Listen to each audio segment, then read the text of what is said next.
আমি আজকের যে কর্মসূচি পেয়েছি সেখানে সম্পূরক কার্যসূচি বলে আরেকটা পেজ পেয়েছি। তো এখানে কিছু বিল সামনে আনা হয়েছে এবং এগুলা অধ্যাদেশকে কেন্দ্র করেই হয়েছে বলে আমার ধারণা। যদি তাই হয়ে থাকে তাহলে 133টা অধ্যাদেশ এটাকে যাচাই বাছাই করার জন্য একটা বিশেষ কমিটি হয়েছিল। সেই কমিটি থেকে একটা রিপোর্ট সেদিন পেশ করা হয়েছে, আপনি যেটা অনুমোদন করেছেন। সেখানে কিছু অধ্যাদেশ ল্যাপসের প্রস্তাব আছে। আমরা এই বিষয়গুলো আগের যে নোটিশ পেয়েছিলাম তার সাথে মিলিয়ে আমরা দেখলাম যেগুলো ল্যাপস করা হয়েছে প্রস্তাবনায় সেগুলো খুবই গুরুত্বপূর্ণ এবং এটা জুলাই স্পিরিটের সাথে সম্পৃক্ত।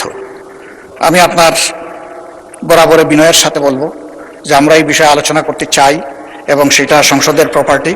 সংসদে এই বিষয়ে আমাদেরকে আলোচনার সুযোগ যেন তৈরি করে দেওয়া হয়। ধন্যবাদ মাননীয় স্পিকার। মাননীয় আইনমন্ত্রী কিছু বলবেন? বলুন। স্পিকার, মাননীয় বিরোধী দলীয় নেতা যে দুইটা বিলের ব্যাপারে আজকে উত্থাপন করেছেন উনি হয়তো এটা মিস করে গেছেন।